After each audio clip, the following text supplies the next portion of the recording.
something just literally just dropped while I was streaming here.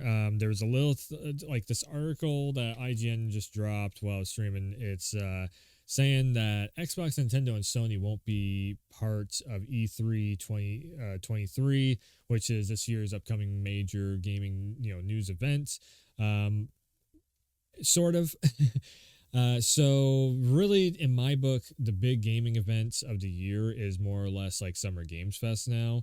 And I've already like kind of said this once or twice that like, what do we need E3 for when we have Summer Games Fest, we have Game Awards, we have Tokyo Game Show, like, and we have PlayStation showcases. Now Xbox is getting in there with developer directs, and Nintendo has their what is it, Nintendo Direct and all that stuff. So what do we need E3? Like, E3 was made so that people can people in the industry could come together and make some deals happen behind the scenes. But now we have like different game awards and what's the other one? Not GD, is it GDC? There's a couple other shows that are just like developer focus, where developers come through and they might be there for given appearances or whatever, and then they end up talking backstage, and you can have collaborations happening there. Anyways, so when it comes to like E3, that was basically a thing for like G4 TV back in the day to showcase. That's what it kind of turned into. Like, E3's been around since way longer before that. Like CES and E3 were the two main shows. E3 was made for well, I guess you could say it got taken over by gaming, but it was like it turned into basically like it's something for like G4 TV to have a show around E3 season for all the developers to come in and show off their newest stuff. You have your press conferences and your stage shows and all that stuff. But again, we have so many other shows that does this. We don't need E3 anymore, and all of us that that do content creation and everything.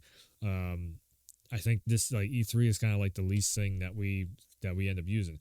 But let's see here. So IGN just posted this up. E3's first physical event in 4 years was supposed to be a triumphant return to the trade show, an opportunity to recap some of the excitement of past conventions.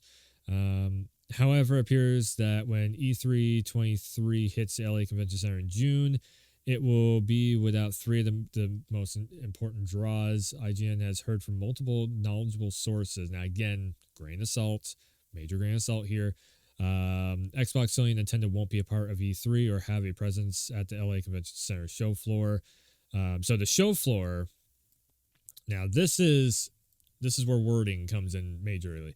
So the show floor is where they show off demos of games. Usually after they have their stage presence, they go, you can come over to the showroom floor, get hands-on with these incredible titles, play a demo of it, da-da-da-da.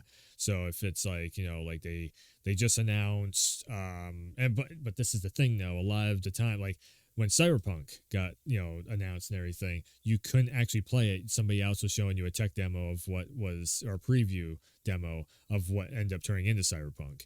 And there was a lot of stuff that was changed from that demo anyways. So, the show floor is a lot different than the press conferences. So maybe Xbox will be showing up at the press conferences. Let's keep reading to see. The information comes on the heels of Xbox announcement last week that would be returning to LA for its annual summer showcase, while declining to confirm whether it would be part of the show itself.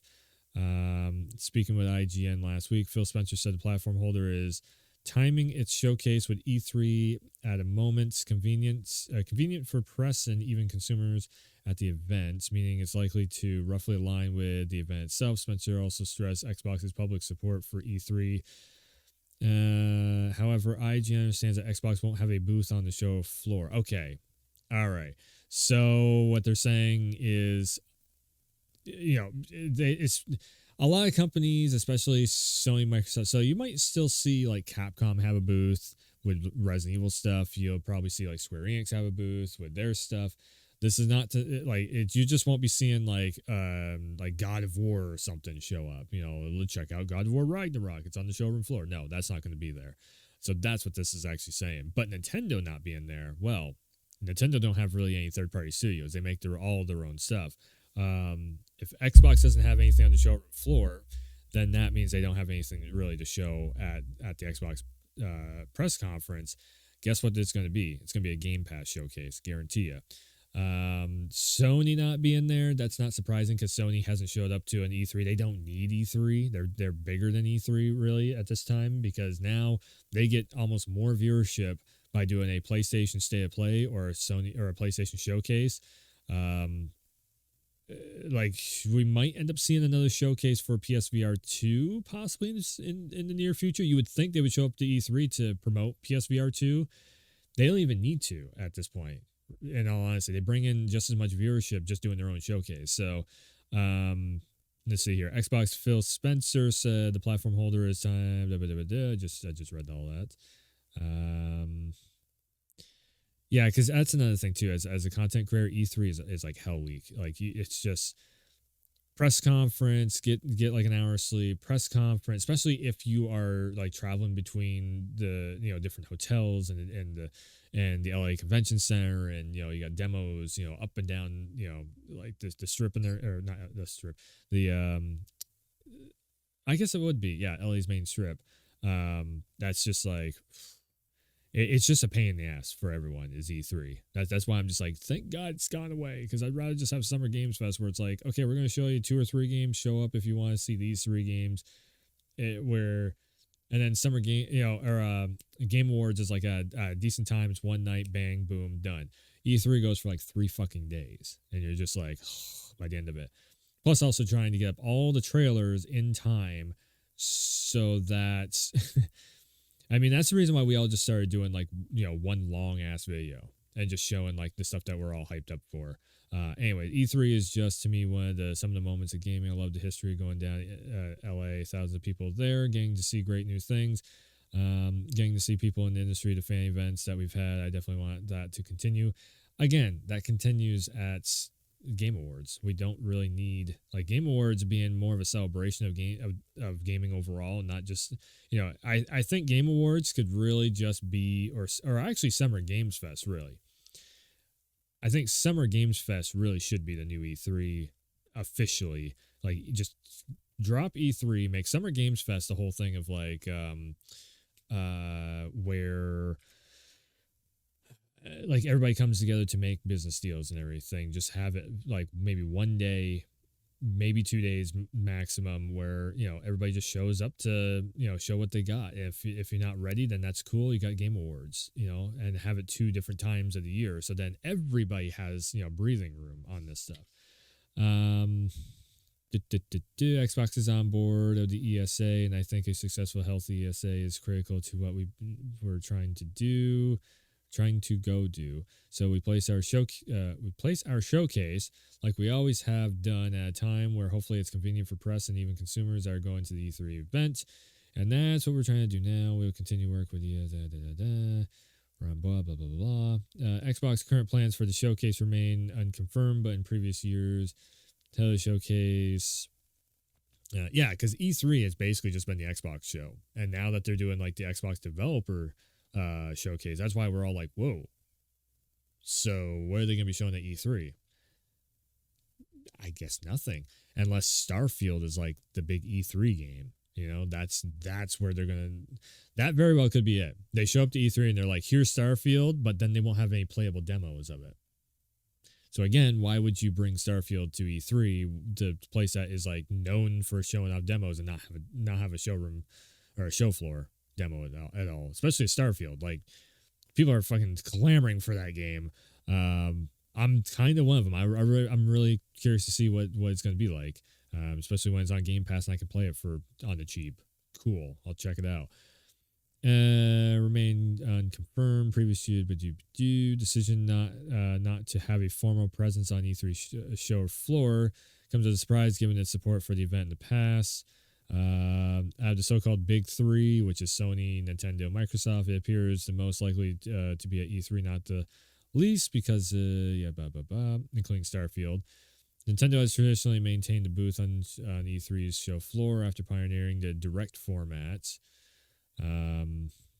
They pioneered it. I mean, I remember having PlayStation showcases before. Okay, whatever.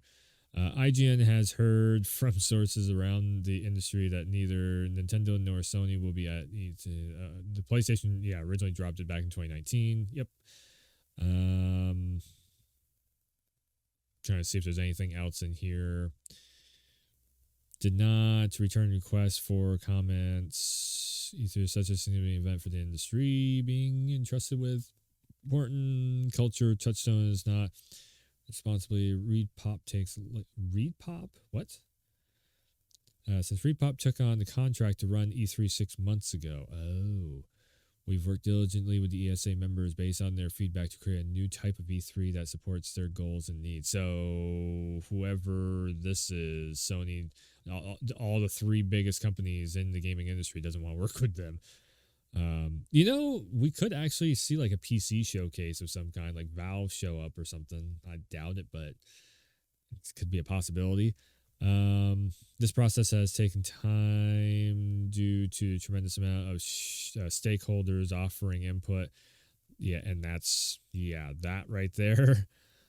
Probably the reason why they all three of them were like, nah, we're good. Though we appreciate we could have even more transparent questions, finalize the answer. We continue to work tirelessly to create a show that brings together the global gaming industry. We believe create a new format for the event that serves the need of both the industry. What is the format going to be? And we spent much of 22 refining how E3 23 would take shape. There wasn't an E3 22, I don't think. No, they canceled it. They called it COVID related, and I'm pretty sure they canceled it or something like that, or maybe that was the year before or something. Sent a single contract to an exeter until the start of the month. We have received a tremendous amount of interest and verbal commitments of many of the biggest companies in the industry. I'm thinking probably, like I said, it's probably the third party publishers are like, okay, we'll bring something like we'll bring Final Fantasy 16 to E3. You can play a demo of that or something, which again, sure, cool. We get to see exactly how the game is performing. But here's the other here's the other thing about E3 though, is a lot of the times the demo stations don't give you a really good sense of what the game is going to be. Yeah, but untimely canceled. Yep. Because you'll end up having like a lot of like motion blur and lag and shit that happens on the demo stations, and then people are like, well, this game wasn't running too well. And it's like, yes, because they had a really shitty monitor on there that they were trying to showcase the games on. So it was always funny enough, like back when G4 was like a big thing, E3 was always like one of those events where I'm like, man, one year I want to go there and just, like everybody has that. If you're a content creator in gaming space, you're like, E3 was the freaking WrestleMania of, it's the Super Bowl of gaming. So, again, though, I feel like Summer Games Fest just took it over, and it's like almost like Summer Games Fest even had some of the same stuff happening too, where it's some people were playing Sonic Frontiers and they're like, this game sucks ass, and then there was other like kiosks or whatever that were set up where the game was running way smoother. So it was like, okay. Again, that just happens at every single event. You have all these different TVs and stations set up, and they're all set up differently sometimes. Like Street Fighter 6, the FGC went in, and there was a bunch of them that were content creators of the FGC, and they were like, okay, if you turn this setting off, the game's going to run way smoother. Everybody's like, oh, wow, Street Fighter 6, we can have some competitive matches now. Stuff like that happens at the events and everything. So yeah, overall E3, if the big three don't show up at all to E3, then again, I'm just like, I'll probably skip whatever press conferences that they kind of have and just like check out trailers. Maybe if they had, it really depends. I'm preemptively saying that, but it definitely really depends on like what kind of a show that they are showing off. If it is like a big like, here's Square Enix press conference, here's a full-on orchestra and everything else, okay, maybe. But if it's just like, we have pre-recorded thing, check out our Square Enix Direct, and that's what E3 turns into. I mean, sure, check out the trailers, but I feel like the days of like going through the showroom floor, having booth babes and the freaking, the game stalls and like a Resident Evil, RE7 house that's built over here that you actually walk through and whatnot. And you go in the back, and then all of a sudden you have like the Street Fighter 5, little back area where you got like wrestlers and content creators, talking back and forth and playing the game backstage or in that little cubby hole that they made and all that.